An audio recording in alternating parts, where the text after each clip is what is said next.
kasih semua. Kali ini segmen kita bersama dengan seorang wanita gadis yang menarik bagi saya. Yang bersama saya hari ini Aisyah. Terima kasih kerana sudi hadir.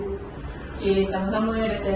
Alright, untuk mudahkan saya perkenalkan Aisyah untuk kenalkanlah diri sedikit secara ringkas. Okey, terima kasih Doktor di atas jemputan saya pada hari ini. So, nama saya Aisyah, Nora Aisyah binti Muhammad Roslan Elahi Sobri. Saya adalah seorang jurupolis cara kerja yang mana dikenali sebagai occupational therapist. Occupational therapist, yes, betul. So, bidang saya ni lebih kepada untuk handling kanak-kanak special seperti autism, cerebral palsy, Down syndrome dan juga global developmental delay.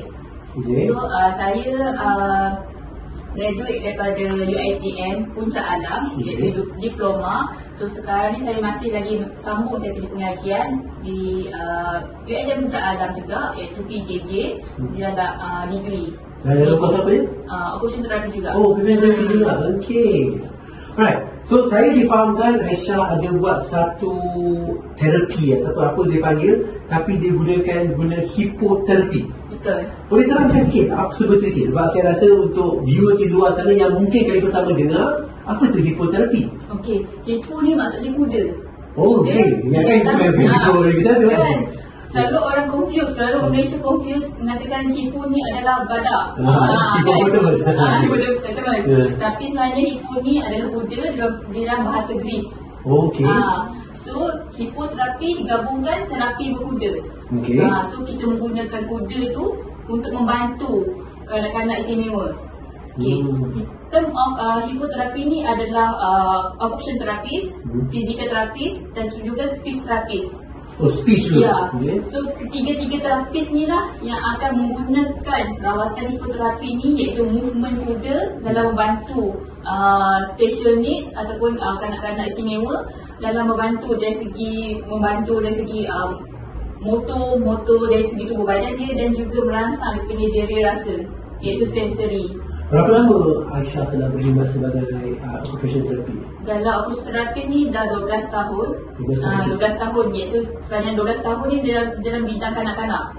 Ya, tapi di dalam hipoterapi ni almost 9 years. Kenapa Aisyah macam terfikir nak buat hipoterapis? Sebenarnya dulu masa belajar tak ada hipoterapi ni. So masa belajar fokus pada OT. Apa itu OT, khidmat terapis ni dekat mana, sebagai center dan juga hospital.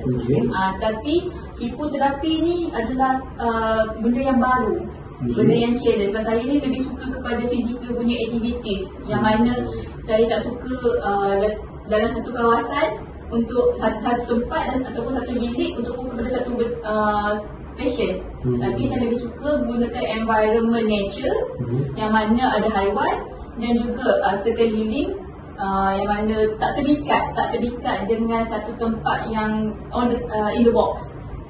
So kira macam kata Aisyah dah 12 tahun, correct me if I'm wrong. 3 tahun pertama Aisyah memang buat occupational therapy. Lepas tu 9 tahun ni Aisyah memang dengan hipoterapi. Betul.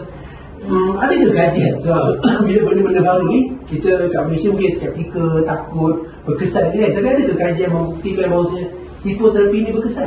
Ada, berkesan.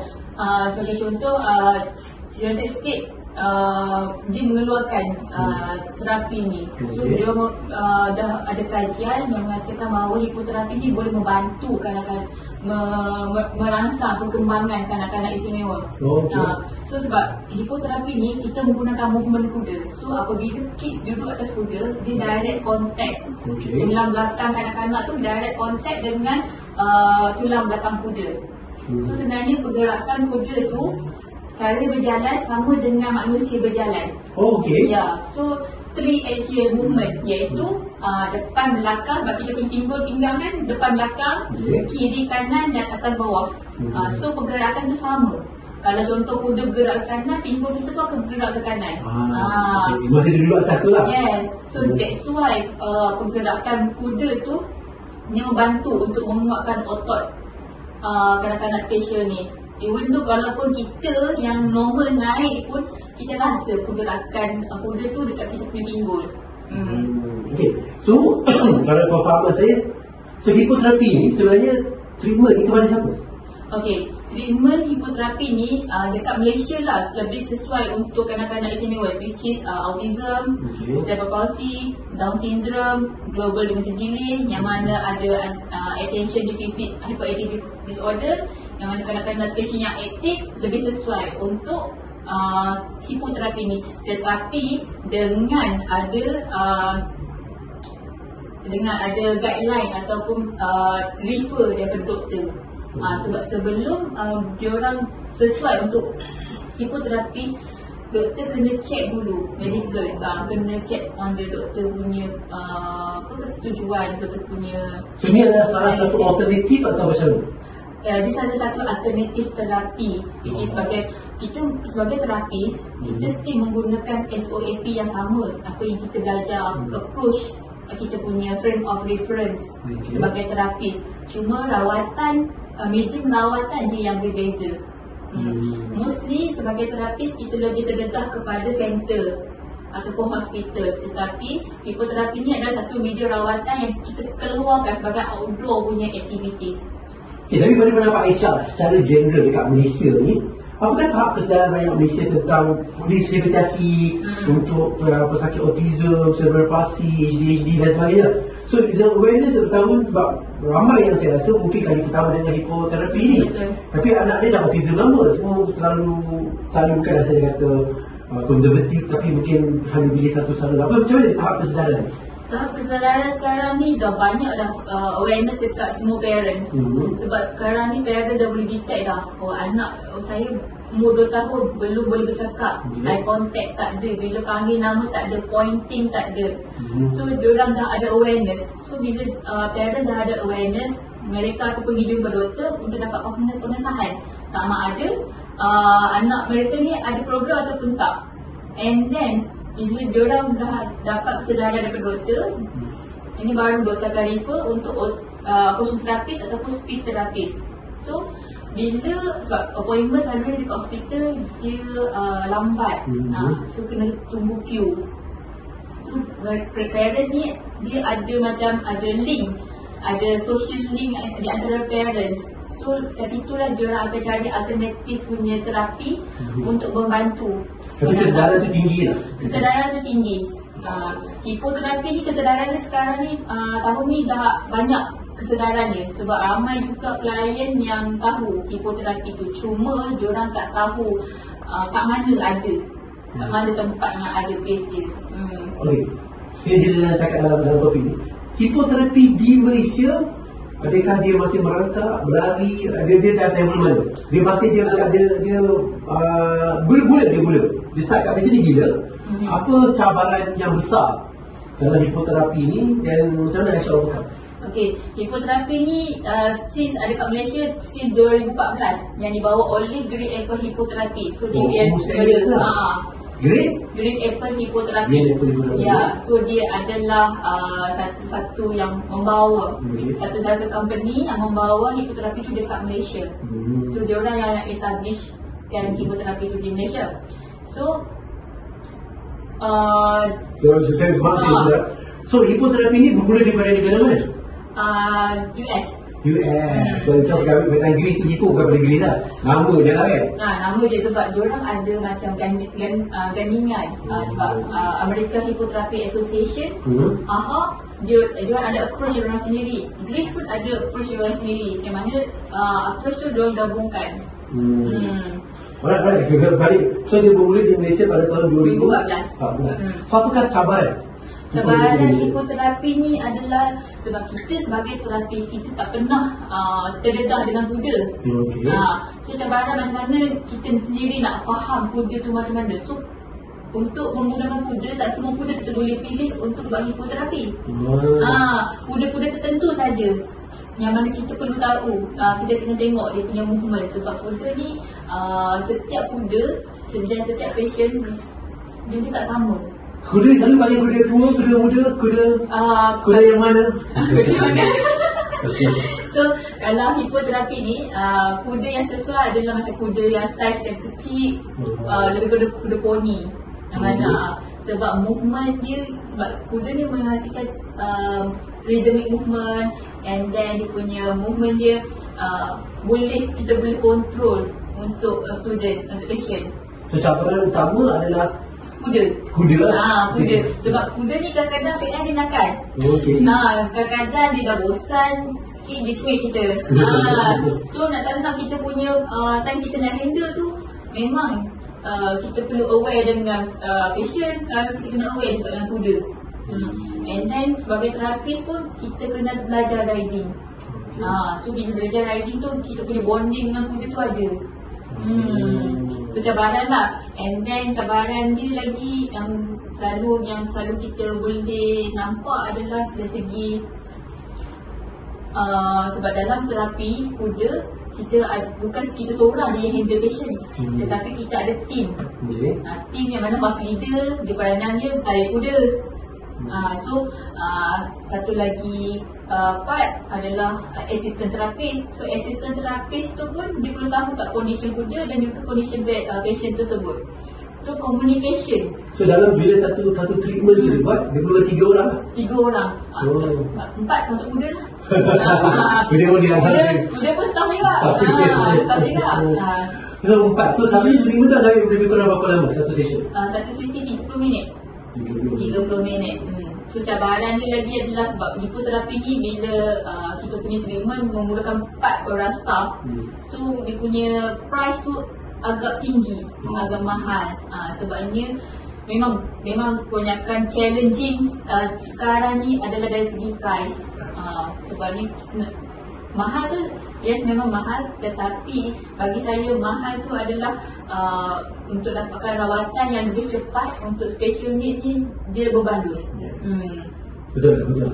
Adakah banyak provider yang menyediakan perkhidmatan seperti ini? Dekat Selangor sekarang ada 3 tempat yang betul-betul yang occupational therapist yang run, iaitu Green Apple Hipoterapi, Happy Farms Hipoterapi dan juga tempat saya AIA Hipoterapi. AIA? Ada signifikan AIA tu? Macam nama insurans dia? Selalu mesti orang confuse. Ada kaitan ke dengan AIA insurans? Tak ada. So AIA bermaksud apa? AIA itu maksudnya Advanced Eye Intervention, satu lagi Agatis Hipoterapi. So saya namakan advanced intervention tu sebab memang hipoterapi ni dia dah, sebenarnya saya dalam 9 tahun dalam hipoterapi ni memang dia membantu cepat dalam perkembangan. So saya contohkan sebagai terapis kita ada goal, short term goal dan long term goal. So saya punya patient sekarang ni 6 bulan dah nampak dah progress yang mana saya dah achieve. Mostly parents 6 bulan tu dah boleh discharge dah. Berbanding pergi center yang makan masa bertahun baru boleh discharge. Paling muda patient umur? Paling muda handle 1 tahun lebih. Yang paling usia paling lanjut? Paling usia sekarang ni umur 16 tahun. So lazim secara average mereka ambil sesi untuk 6 bulan lah untuk nampak progress? Macam tu, 6 bulan progress. Alright. Aisyah merupakan ada perniagaan sendiri, seorang usahawan besar lah ya. Macam mana Aisyah nak memperkasakan sebagai seorang ibu kan? Jadi usahawan, nak handle business, nak buat pelbagai lah. So boleh tak Aisyah macam beri nasihat ke pandangan ataupun tips kepada ibu-ibu yang di luar sana yang rasa macam dia nak berniaga tapi dalam waktu sama dia nak mulakan perniagaan tapi dia seorang ibu, dia ada komitmen lain. Sebenarnya Aisyah, apa kau boleh ataupun nasihat Aisyah kepada ibu-ibu yang mungkin ingin mulakan perniagaan? Dia macam ni, apa yang you set, you nak buat, minat you, teruskan. Jangan fikir, tak boleh lah, ada halangan ke, macam mana nak start. Buat dulu and then akan nampak the flow. Apa cabaran yang memang ada susah nak membangunkan bisnes tu, tetapi susah tu yang akan mengajar kita macam mana kita nak teruskan perjuangan the next step. So bagi saya, sebab saya single mom, so saya ada 2 orang anak, so memang anak saya 2 orang tu yang betul saya jaga. And then so situation tu saya akan bawa 2 orang berdua ke mana saja. So daripada dia orang kecil sampai dia orang dah besar sekarang ni, dia orang dah faham dah kerja saya macam mana. So dia orang boleh faham, and then bila kerja sendiri ni sebagai single mom, kita ada flexible time. Yang mana kita boleh sibuk, memang sibuk sebab kita perlu cari duit kita sendiri, gaji kita sendiri. Tetapi kita still ada masa untuk bersama dengan anak-anak. So anak dah boleh main gula dah dulu? Dah boleh lah sikit. Minat dia ada dah asalan minat dia orang kat mana. And then dari segi bisnes pula, kita memang dari segi bisnes mula-mula tu kita masa susah. So teruskan marketing. Walaupun sikit, walaupun progress tu ada 1-2 kali ke, tetapi kan bila kita bagi servis, sebab hipoterapi ni saya provide servis, servis sebagai terapis. So saya akan jaga nama baik servis hipoterapi, occupational therapist, nama baik occupational therapist dan juga hipoterapi. So clients ni dia bayar mahal. So kita perlu provide servis yang terbaik supaya sebab diorang memberi kepercayaan. Kita ni adalah perantaraan yang mana kita nak membantu clients dalam perkembangan mereka kan. So bila kita perlu jaga servis kita tu, sebabnya bila parents ni mula-mula dia akan nampak lah, first time dia anak dia dah hantar naik buat hipoterapi, dia dah nampak ada perubahan anak dia. So kat situ dah jadi trust issues, trust dengan kita, dah ada bonding kita dengan klien. So kita kena jaga. And then itulah nasihat saya, teruskan. Jangan fikir apa yang orang akan bercakap. Sekali yang cakap, alah tak lama tu buat bisnes tu, alah kejap je tu, itu dah buat bisnes ni tak jadi pun, lepas tu pergi buat bisnes lain. So you cari bisnes yang mana you suka, you boleh passionate di dalam bidang tu, and then you teruskan. Good. Pak, katakan ada pendengar viewers yang tengok ni dan mereka tiba-tiba macam dia ada anak yang special lah, yang mungkin autism ke cerebral palsy ke ADHD, jatuhlah dia rasa macam dia nak cuba treatment hipoterapi ni. Bagaimana mereka ingin menghubungi Aisyah?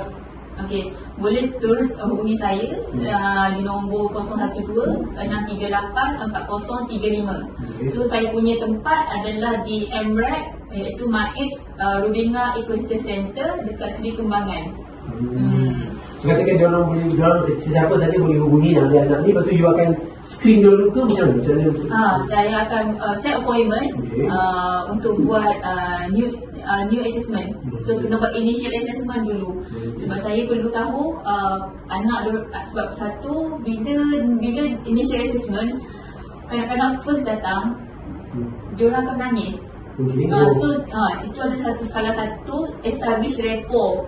Initial assessment ni adalah salah satu establish rapport yang mana perkenalan dia di antara kuda dan juga kita.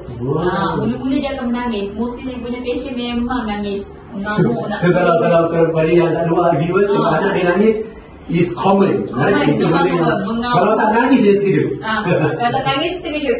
Kalau mengamuk tu kan sampai tarik tudung kita, gigit pada. Tapi Aisyah seorang yang betul-betul patient, memang betul-betul kuat bersabar lah handle karakter pelanggan. Sebab saya percaya yang hipoterapi ni banyak membantu saya punya patient. Yang mana sebab saya sekarang ni ada buat local ataupun part-time dekat center dan juga hospital. So saya boleh buat perbandingan yang mana hipoterapi ni lebih cepat nampak improvement dari segi behaviour, following instruction dengan fokus. So berbanding dekat center ataupun hospital. Okay, so kita berhenti untuk segmen pertama. Kita lihat sebentar dan kita kembali ke segmen yang kedua.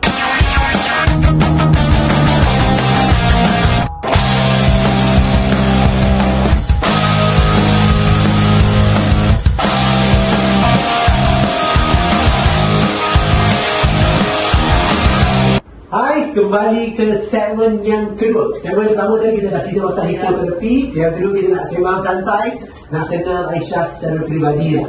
Alright, Aisyah nampak ayu, senyum. Kalau orang tengok pada luar tak tahulah. Saya difahamkan Aisyah tu menjadi seorang wanita yang agak unik kerana hobi beliau adalah sukan Muay Thai. Betul. Bukan Muay Thai ni kalau ada macam, bukanlah semua saya kata ganas. Tapi kalau setakat nak pergi tenang-tenang boleh. Tapi kalau real Muay Thai, ini bukan semua orang boleh buat. Boleh kongsikan kenapa sukan ini menjadi hobi dan bila start? Okey, sukan ni jadi hobi sebabnya saya ada sejarah-sejarah yang lama dalam kehidupan yang mana saya perlu. Sebab sekarang ni saya hidup dengan anak-anak, so saya perlu cari something seni mempertahankan diri yang mana saya boleh protect saya punya family dan juga diri saya sendiri. So kenapa saya pilih Muay Thai? Sebabnya first bila saya join Muay Thai, saya dah nampak dah dia punya disiplin dia, dari segi dia punya warm up dia, and dari segi training dia, betul-betul challenge. Sebab Muay Thai ni bukan setakat cardio, tapi dia lebih challenge kepada kita punya strength and the mental. Mental tak kuat memang tak boleh. So Aisyah start ni ke? Start ni tahun last year, tahun lepas bulan 6 2022. Baru start, sebelum tak Baru pernah? start, tak pernah. Memang tak pernah masuk apa-apa pun seni mempertahankan diri. Ini something yang saya harap semua viewers dapat pick up lah. Sebab antara perkara yang kita cuba ketengahkan dalam Akademi Dr. Aizul Ahmad adalah pembelajaran sepanjang hayat. Dan kita juga ingin semua orang faham bahawa you can pick up skill at whatever age. Ramai orang dia kata macam dia nak belajar, katalah Aisyah dulu masuk taekwondo kepada sekolah berendam sampai habis tak, tapi tak, Aisyah start this hobi pada last year Umur 31. umur 31 saya tak semua umur dengan sensitif lah, tapi I see you dah umur pada umur 31 tahun you can still pick up hobby dan dia tidak pernah terlambat lah untuk belajar. Okay. Alright, itu yang pertama. Tapi sekarang ni saya pun sebenarnya jujur lah tak tahu sangat apa beza. Macam boxing kita tahu dia tumbuk je kan. Okay. Tapi apa beza Muay Thai ni dengan kickboxing? Okay, Muay Thai ni dia ada 8 poin, iaitu 8 pergerakan. 8 pergerakan iaitu pergerakan tangan kiri dan kanan, kaki, kick, tendangan, segi tendangan, dan juga siku dan juga lutut. Siku dan lutut. Betul. Kalau so, dua-dua tangan, tumbuk dua, kiri dan kanan, siku dua, kiri dan kanan, lutut kiri dan kanan, dan juga kaki, tendangan. Tapi kickboxing pula yang menggunakan 4 je serangan, iaitu pukulan dan juga tendangan. So kalau kickboxing pakai siku ni fall lah. Kickboxing tak ada siku dengan lutut. Tak ada siku dengan lutut. Tak ada siku dengan lutut. Tapi Muay Thai ni ada siku dan lutut. Siku pun ada banyak dia punya ni, iaitu ada 12 step siku. Wah, okay. So, ini saya pengetahuan saya pun adalah tengok Aisyah punya Instagram, Facebook. So, tengok, dia start bulan 6. Tapi saya ingat kan, selama orang yang pergi kickboxing yang saya nampak, yang saya tengok kawan-kawan, dia lebih kepada pergi gym, pergi skipping, tumbuk, punching bag dan sebagainya. Dan bila saya tengok Aisyah, Aisyah lebih, bukan kickboxing biasa. Sebab saya tengok Aisyah join tournament. Macam macam tournament ni memang kena tumbuk betul kan? Tumbuk betul.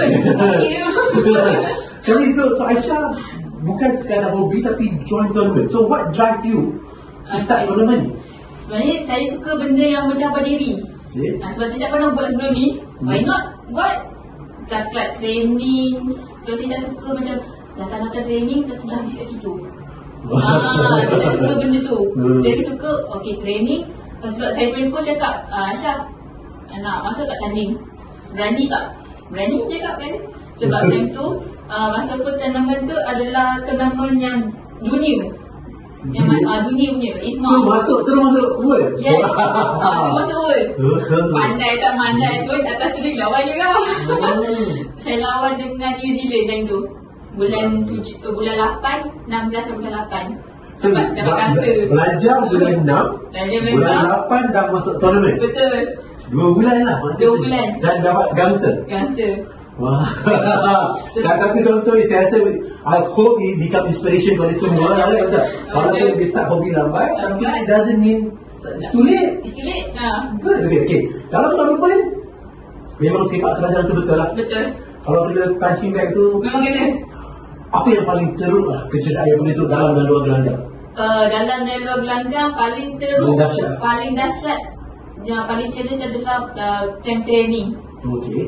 Training nak masuk competition tu yang paling teruk. Sebabnya bila Muay Thai ni dia bukan ikut umur, tapi dia ikut berat, kategori berat. So contoh kita daftar berat 5, itu masa tournament yang world tu saya register berat 54, time tu berat saya 58. Macam mana saya nak potong berat? Oh, nak turunkan berat tu lah. Seksa azabnya. So kena turun 4 kilo dalam masa berapa minggu? 2 bulan. 2 bulan. Dalam tempoh tak? Itu masuk Saya kompetisi. dalam sebulan lebih tentu saya nak kena cut weight. Kalau tidak akan masuk kategori lain. Tak boleh masuk. Oh, tak boleh masuk. Tak boleh masuk. Okay. Tapi nasib baik coach boleh adjust. Saya masuk berat 57. 57. So sepanjang training nak masuk world tu, masa saya tengah training tu tersalah sepak coach. Saya punya ibu jari Ibu jari kaki? Ibu jari kaki belah kanan sengit. Oh, Sengit di bawah tulang orang lari. Masa tu dah masuk tournament? Tak masuk tournament lagi 3 minggu kot tak masuk tournament. Sempat recover? Sempat recover lah. Sempat recover, tapi tentu coach dah sengit lah ibu jari. So mungkin marah sangat dengan aku juga. Sebab tu mata sengit. Itu lah, sengit kat ibu jari. Kecederaan Masa tu berlaku masa latihan? Semasa latihan. And then cabaran time latihan tu sebenarnya lah yang challenge kita punya mental. Sebab kita dah kerja lagi, lepas tu dengan study lagi, dengan anak lagi kan. So macam mana kita nak bahagikan masa. Sebab training setiap hari. Setiap hari training 3 ke 4 jam. Setiap hari training. Where you get the energy? Energy tu apa yang tanya? Tak penat ke? Penat, tapi sebab kita dah set. Okay, kita dah set nak masuk ni. So nak tak nak, penat ke tak penat ke, dah tolak belakang, letak tepi. Penat nanti lepas dah habis. So challenge time training lah, komitmen, masa. And then bila training pula, dia bukan training yang biasa. Ada cardio, strength, lepas tu mental yang mana saya pernah kena tumbukan 300 tumbukan dekat perut. 300 tumbukan terusan di perut sebab nak masuk tournament 300. And then kena apa, tenang dekat perut lagi. Jadi itulah international. So bila kita berlatih dengan orang Malaysia. Betul. Bila bertanding international, lawan dengan orang New Zealand. Lain strength lah. Lain lah. Sebab bila masuk dalam gelanggang, first time saya masuk gelanggang tu. So international semua negara dia. Yang mana yang petinju yang daripada memang diorang wakil negara diorang sendiri, yang mana memang hebat dalam dunia Muay Thai ni, semua tengok. Baik. Saya rasa viewers dan juga ramai pernah menonton Muay Thai. Betul. So, antara perkara yang diorang nampak adalah ritual lah. Masa sebelum masuk tu adalah dia punya ritual. Ritual kan? Apa ritual masuk ritual tu? Boleh terangkan sedikit ke? Okay, ritual tu panggil Y Crew. Y Crew. Okay. Y tu maksud dia adalah dalam bahasa Thailand salah satu penghormatan. Okay. Penghormatan yang mana dia ada satu pergerakan yang kita nampak macam berdoa. Crew pula adalah guru. So maksud Y Crew ni adalah penghormatan kita sebagai murid kepada guru. So penghormatan kepada guru, jurulatih di gelanggang, pada kita punya rakan-rakan gelanggang, dan juga parents, family members. So setiap pergerakan tu adalah salah satu penghormatan kepada kita punya penonton. So setiap penjuru memang ada 4 penjuru. So setiap penjuru tu lah kita kena bagi penghormatan. Okey, faham. So itu adalah satu yang kewajipan untuk sebelum bermula. Betul. Ada juga tempat turnamen yang tak buat. Ada juga yang buat. Okey.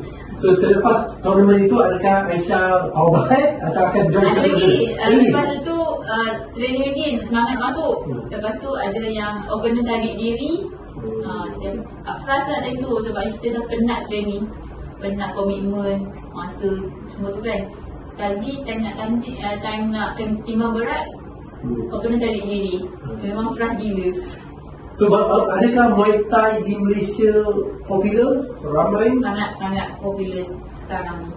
Okay. So dalam tournament, tapi satu saja, saya pernah nampak ramai yang join Muay Thai sebagai salah satu, bukan lebih kepada martial art lah, kata lebih kepada cara nak daya. Kalau dia pergi gym, dia pergi Muay Thai. Sebab saya tahu dia berjaya turunkan berat badan ni. Tapi bukan semua orang yang masuk tournament lah. So you one of the few yang masuk tournament. So adakah tournament ni benda yang besar sekali di Malaysia untuk Muay Thai? Ya, betul. Dia MMA, Mixed Martial Art. sama atau tidak? Mixed Martial Art ni dia macam dia ada boxing. Dia semua Dia macam semua martial art, semua elemen. Tapi yang Aisyah masuk tu yang betul-betul Muay Thai saja lah, yang Muay Thai sini saja. saja. Okey. Ya. Kita kepada mereka yang ingin mencuburi bidang Muay Thai ni, adakah digalakkan atau sebaliknya? Sangat-sangat digalakkan. Wanita. Sebab ni kita wanita ni kita sebagai satu kita nak buat something yang challenge. Muay Thai lah tempat yang terbaik. Sebab saya pergi gym dulu. Pergi gym, apa lagi saya buat sebelum Muay Thai, saya pergi gym. Saya bosan dah, angkat berat sekian tu saya cari apa sukan, activities yang mana saya boleh combine strength dengan cardio. Muay Thai lah. So kalau kalau saya kata kita Muay Thai tu bila start satu round berapa minit? Satu round ada yang 3 minit, ada yang 2 minit, ada yang 5 minit. Kalau 5 minit tu dia cardio lah. Ya, sebab 3 minit pun rasa macam setengah jam dah tergelangkan. Dia nak habis. Betul, kita buat contoh kalau kita buat CTR training, kita akan bagi semua participant bagi 3 minit lah try CTR pun. Semua orang akan give up lah 3 minit saja. So saya boleh bayangkan bagaimana 3 minit di sana. Kalau tak ada stamina memang out. Is Muay Thai expensive for me? Tak juga. Dia ada yang club yang affordable price. So tapi gear yang you perlu adalah glove saja. Glove, hand rack, and then bila dah masuk Muay Thai ni semua benda lah nak beli. Kalau boleh tu kita punya ada barang kita sendiri lebih selesa. Sebab kadang bila kita pakai yang club size tak betul, kadang sebab kita bercampur dengan klien yang lain. So better provide kita punya sendiri. Tapi ratio di tempat, semua tempat lelaki perempuan. Betul. Ratio dia macam mana? Ratio dia sekarang ni dah hampir sama dah. Lelaki dan perempuan dah ada awareness dah. Cumanya coach perempuan dia yang susah nak dapat. So adakah next step seorang coach Muay Thai? Dulu ada jugalah. Sekarang masa limited. Masa limited. So kepada yang di luar, kalau nampak Aisyah tepi jalan raya, jangan tanah sebelah mata. Siku ada berapa? 12 step. 12 step siku dia bagi kita habis. Kita berehat sebentar untuk segmen yang kedua. Kita kembali ke segmen yang ketiga.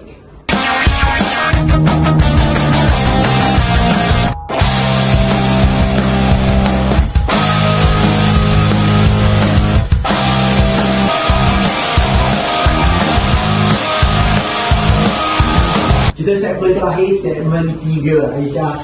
Okey, Aisyah merupakan seorang ibu kepada 2 orang anak. Seorang yang bekerja lokal sini dan sana, seorang ahli perniagaan yang juga memajukan syarikat. Dalam masa yang sama aktif dalam Muay Thai, dalam larian, hiking dan sebagainya. So bagaimana Aisyah bagikan masa and how do you cope up? Ada tips ke? Ada tips je. Sebab kita dah penat. Contohnya macam saya memang setiap hari bekerja. 7 hari seminggu saya bekerja. Ada cuti langsung. So waktu cuti saya adalah time klien tak ada. Time saya punya patient tak ada atau cancel. So macam mana saya bagikan masa, sebab bila saya dah habis kerja, saya akan cari masa untuk pergi training. Berlari lah. Training untuk fitness, untuk cardio, berlari. Mostly saya akan training dalam 10 kilo ke atas, 10 kilometer. So bila kita penat, badan kita dah rest. Sebab saya punya style, kalau saya tak workout, saya cepat stres. So saya jadikan workout ni sebagai salah satu untuk saya punya relaxation therapy. So macam mana saya bahagikan masa time hiking pula. Hiking ni saya akan selit pada waktu yang saya free. Sebagai contoh, hari Sabtu pagi saya free, petang saya kerja. So saya selit lah pergi hiking. Yang mana saya boleh relaxkan saya punya energy. Sebab saya ni kalau tak workout, saya tak ada energy untuk the next saya punya session untuk buat terapi. Dia kena buka baru energy. Dia bukan biasa ada energy. Bukan, dia macam energy booster. Dia macam energy booster supaya saya boleh cooperate dalam saya punya treatment, terapi. So masa tu memang schedule memang padat. Memang padat gila sebabnya kadang member ada keluar pun memang susah. Sebab kita dah set kita punya jadual kita, time kerja waktu macam mana, so nak training time mana, untuk berehat macam mana. So kita dah dilatih untuk disiplin dengan jadual. So memang kena participate lah, kena cooperate setiap apa yang kita nak achieve tu. Okay. Apakah skill ataupun kemahiran ataupun kebolehan yang perlu ada sebagai seorang hipnoterapi dan juga sebagai peninju muay thai? Yang penting confident.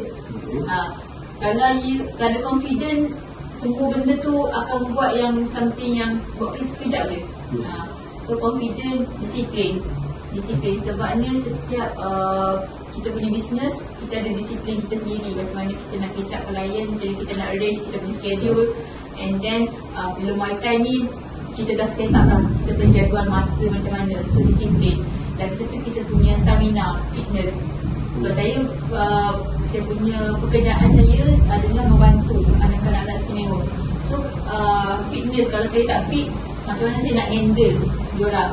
Sebab diorang macam-macam ragam. Ada yang hyperaktif, ada yang nangis, ada yang kadang-kadang ada yang okey cooperate, tapi kadang-kadang tiba-tiba mood swing. Tiba-tiba kita, sebab budak-budak ni kita tak boleh baca dia punya perangai, behavior time tu. So nak-nak kita kena ready dari segi stamina. Sebab bila hipnoterapi kita berjalan, sepanjang sesi berjalan, tak ada pun time nak duduk ke apa ke, berjalan dan berdiri.